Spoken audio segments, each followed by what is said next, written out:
ঘটনাটো ইমান ৰহস্যৰ ফালে লৈ গৈ আছে। প্ৰথম 19 ছেপ্টেম্বৰৰ মৃত্যু হোৱাৰ দিনা তাৰ পিছদিনা আমাৰ অসমৰ মুখ্যমন্ত্ৰীগৰাকীৰ সংবাদমেল চাইছিলোঁ। তাত তেখেতে কৈছিলে যে এইটো সাধাৰণ মৃত্যু জুবিন গাৰ্গৰ। তাৰ কেইদিনমান পিছত আহিল যে জুবিন গাৰ্গক হত্যা কৰা হৈছিলে। তাৰ কেইদিনমান পিছত আকৌ অসম বিধানসভাত ক'লে যে জুবিন গাৰ্গক এজনে হত্যা কৰিছে, 4জনে সহযোগ কৰিছে। 11গৰাকীক প্ৰথমৰ পৰাই চৰকাৰখনে বা মুখ্যমন্ত্ৰী বা CID ৰক্ষণাবেক্ষণ দি আছে। ঘটনাৰ স্থান ছিংগাপুৰ, জুবিন গাৰ্গৰ হত্যা হৈছিল ছিংগাপুৰত।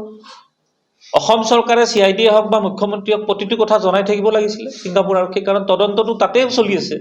আৰু যদি এখন সঁচা, আমি যদি কোৰ্টত সেই অখিল গগৈ ডাঙৰীয়া দিয়াখনেই দেখা পাওঁ, তেতিয়াহ'লে মুখ্যমন্ত্ৰীৰ প্ৰথম দায়িত্ব হ'ব গৃহ বিভাগৰ দায়িত্বত তেওঁ আছে।